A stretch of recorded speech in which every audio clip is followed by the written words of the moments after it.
Hi, now let's continue with going deeper into graphs, trying to understand them a bit better. So what kind of graphs do we have? First of all, we have directed graphs, and in this case, when we've got directed graphs, we've got our vertices here, and these are connected by edges, and the connections the edges make are they have a directionality. So we go from one particular node A to another particular node B.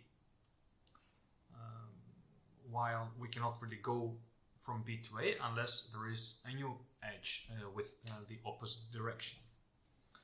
We can have undirected graphs where basically the structure is very similar, but the connectivity between two nodes goes both ways, like between A and B. Graph neighborhood is basically the group of nodes that are connected around a center node whose neighborhood we're interested in, and so this is given by this little definition. The degree of the neighborhood is basically the number of neighbors the central node has, and we can design a diagonal matrix D, which has n number of rows and n number of columns, n being the nodes in the graph. And this diagonal matrix contains in its diagonal the degrees of the respective nodes. So this degree matrix will tell us basically how many neighbors each node in the graph has.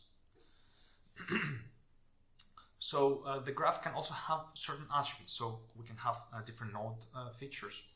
If we were to have, for instance, a 3D scene represented as a graph, and the nodes here would be types of objects, then the features of the nodes could be the feature map from a convolutional neural network. We can also have edge features. So if these objects are now somehow connected, they, for instance, when I represent the interactions between different objects, like which object touches what object, then the edge feature could, for instance, represent the type of interaction. In a social network, the edge, the nodes would be the people of the social network. The edges could be the type of relationship they have. Are they friends? Are they colleagues? Are they family? And so on and so forth. A very important mathematical object in relation to matrices, in relation to graphs, is the adjacency matrix. So the adjacency matrix is again an n by n matrix, where n is the number of nodes in the graph. And in the simplest case, the adjacency matrix has a value of 1 for those entries that represent connected nodes, and 0 for those entries that represent for all other nodes, right? So if node I is connected with node J, so node I at node J, so the respective entry in our matrix becomes 1. And also I is, for instance, connected with K. So we have again 1. Basically, this matrix, if for a directed graph, is not symmetric. However, because in this case we have bidirectional connection between I and K, we should fill in again the respective entries. So the K is also connected with I, and so on and so forth. All other elements are set to 0. So here, of course, I haven't filled in the whole connectivities, only the ones that are with color, and I have also put two randomly picked entries set to 0, because to indicate that basically everything else is set to 0. So for instance, I is not connected with L, right? There is no connection here between I and L.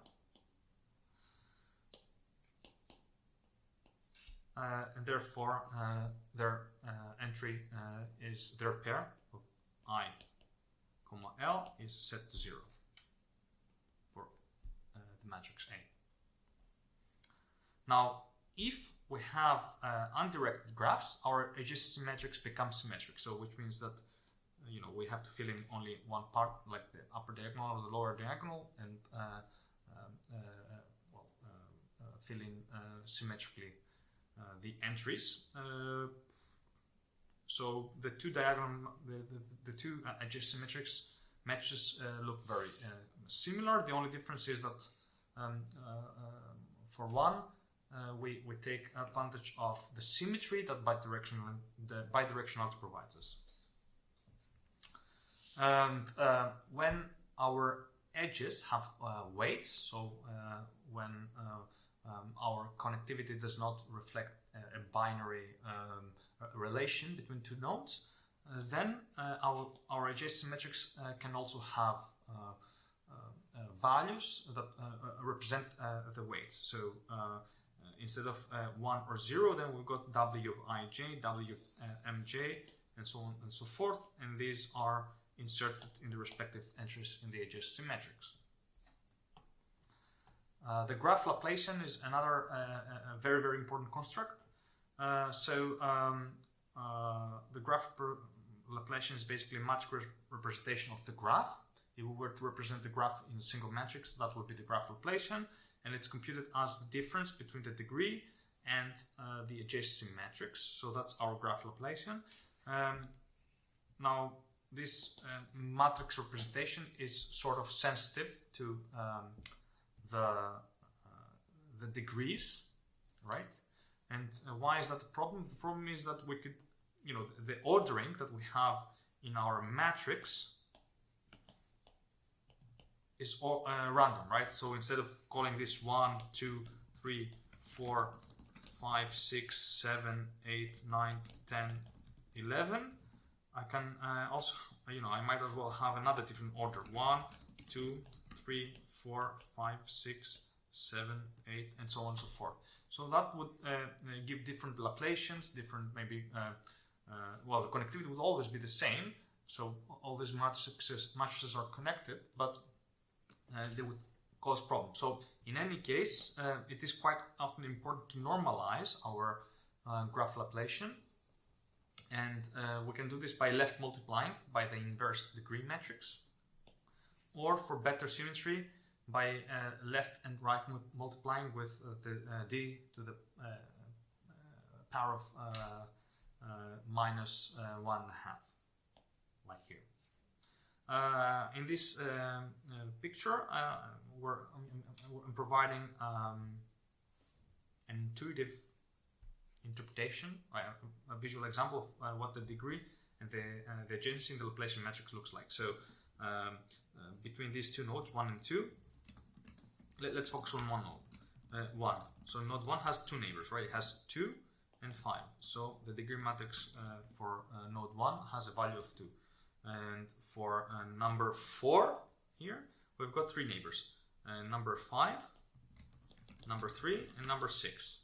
Right, so if I go to the 4th element, it's 3. The adjacency matrix for the 4th node is, like you've got a connection to 3, 5, and 6, right? So if I go to my 4th row, I've got A1 in the 3rd position, in the 5th position, and the 6th position, right? So this basically this matrix tells me the 4th node is like to which other nodes is connected. And if I take the difference between the degree matrix and the adjacency matrix, I arrive at the Laplacian matrix. So the Laplacian matrix tells me everything that is to know about my graph. Last, we have the local difference operator, so which basically subtracts the features between the different nodes and multiplies them by weight. So this is actually, it's related to the graph Laplacian, and it's a bit similar to the convolution. Thank you. Last, we have